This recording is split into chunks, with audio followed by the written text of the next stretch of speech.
যে আমি যেতিয়াৰ পৰা বুজা হৈছোঁ তেতিয়াৰ পৰা অসম বিধানসভা দেখি আহিছোঁ যে অসম বিধানসভাৰ পবিত্ৰ মজিয়া সদায় এটা গৰিমা আছে। এই বিধানসভাত সদায় বিধায়কসকলে আইন বনায়, জনসাধাৰণৰ কাৰণে আইন বনায়, জনসাধাৰণৰ সমস্যাখিনি সমাধানৰ কাৰণে কথাবিলাক উত্থাপন হয় আৰু তাতেই সমাধানৰ এটা ৰাস্তা ওলায়। কিন্তু আজি দেখিছোঁ বিগত বিশেষকৈ হিমন্ত বিশ্ব শৰ্মা মুখ্যমন্ত্ৰী হোৱাৰ পিছৰ পৰা অসম বিধানসভাটোক সেই পবিত্ৰ গৰিমা আজি নোহোৱা কৰি পেলাইছে। আজি অসম বিধানসভা এনেকুৱা এটা পৰিৱেশ কৰা হৈছে যেন সাম্প্ৰদায়িক বিষবস্পু বিয়পা এটা ফেক্টৰীহে অসম বিধানসভা হৈছে। গতিকে দুৰ্ভাগ্যজনক। আজি অসমৰ এজন সচেতন যুৱক হিচাপে, আজি সচেতন ছাত্ৰ সংগঠন হিচাপে আজি আমি এনেকুৱা ধৰণে দেখিছোঁ যে এই বিধানসভাত কেৱল মাত্ৰ হিন্দু মুছলমানৰ মাজত বিভাজন কেনেকৈ কৰিব পৰা যায় এইবোৰৰ ওপৰত আলোচনা হয়, কোনো ধৰণৰ সমস্যা সমাধানৰ আলোচনা নহয়। গতিকে অসম যে 5খন ৰাজ্যৰ ভিতৰত আগুৱাই যাব এইটো অসম্ভৱ কথা, এইটো কল্পনাৰ অতীত।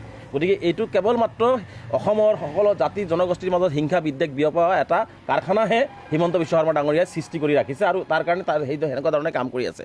আজি যি ধৰণে নিলজ্জ কাণ্ড সংঘটিত হ'ল, আজি কোৱা হৈছে যে নুমাল মমিনৰ ডাঙৰীয়াক কোনোবা বিধায়কে আক্ৰমণ কৰিছে।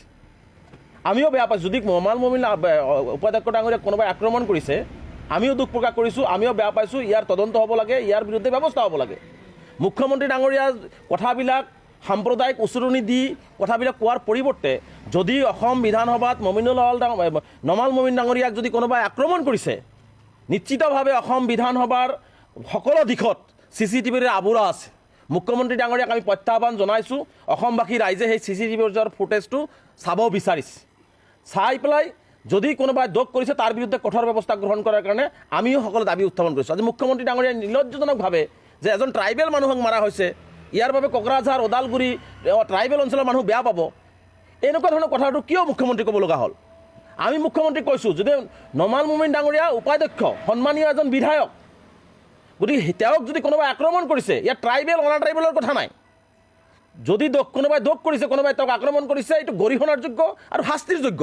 গতিকে মুখ্যমন্ত্ৰী ডাঙৰীয়াৰ হাতত নিশ্চিতভাৱে বিধানসভাৰ সকলো CCTV ফুটেজ আছে, সেইবিলাক উলিয়াই তেওঁৰ বিৰুদ্ধে ব্যৱস্থা গ্ৰহণ কৰক। আমিও তাত সহমত প্ৰকাশ কৰিম।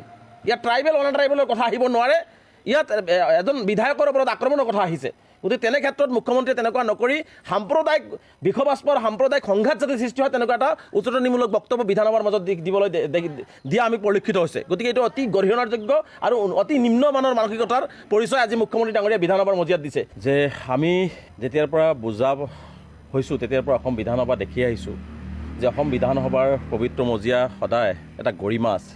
এই বিধানসভাত সদায় বিধায়কসকলে আইন বনায়, জনসাধাৰণৰ কাৰণে আইন বনায়, জনসাধাৰণৰ সমস্যাখিনি সমাধানৰ কাৰণে কথাবিলাক উত্থাপন হয় আৰু তাতেই সমাধানৰ এটা ৰাস্তা ওলায়।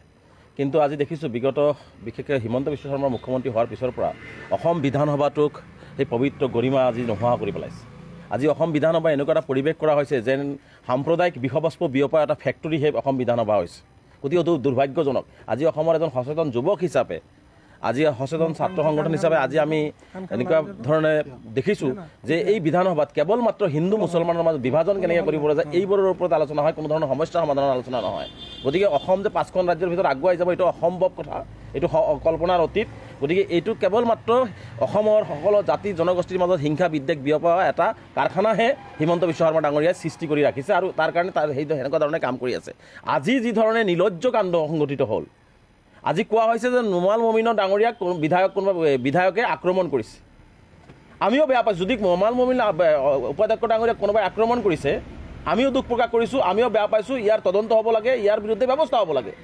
মুখ্যমন্ত্ৰী ডাঙৰীয়াৰ কথাবিলাক সাম্প্ৰদায়িক উচৰণি দি কথাবিলাক কোৱাৰ পৰিৱৰ্তে যদি অসম বিধানসভাত নমাল মমিন ডাঙৰীয়াক যদি কোনোবাই আক্ৰমণ কৰিছে, নিশ্চিতভাৱে অসম বিধানসভাৰ সকলো দিশত CCTVৰে আৱৰা আছে। মুখ্যমন্ত্ৰী ডাঙৰীয়াক আমি প্ৰত্যাহ্বান জনাইছোঁ, অসমবাসী ৰাইজে সেই CCTVৰ ফুটেজটো চাব বিচাৰিছে। চাই পেলাই যদি কোনোবাই দোষ কৰিছে তাৰ বিৰুদ্ধে কঠোৰ ব্যৱস্থা গ্ৰহণ কৰাৰ কাৰণে আমিও সকলো দাবী উত্থাপন কৰিছোঁ। আজি মুখ্যমন্ত্ৰী ডাঙৰীয়াই নিলজ্জজনকভাৱে যে এজন ট্ৰাইবেল মানুহক মাৰা হৈছে, ইয়াৰ বাবে কোকৰাঝাৰ ওদালগুৰি ট্ৰাইবেল অঞ্চলৰ মানুহ বেয়া পাব, এনেকুৱা ধৰণৰ কথাটো কিয় মুখ্যমন্ত্ৰী ক'ব লগা হ'ল? আমি মুখ্যমন্ত্ৰীক কৈছোঁ যদি নমাল মমিন ডাঙৰীয়া উপাধ্যক্ষ সন্মানীয় এজন বিধায়ক, গতিকে তেওঁক যদি কোনোবাই আক্ৰমণ কৰিছে ইয়াত ট্ৰাইবেল অনা ট্ৰাইবেলৰ কথা নাই।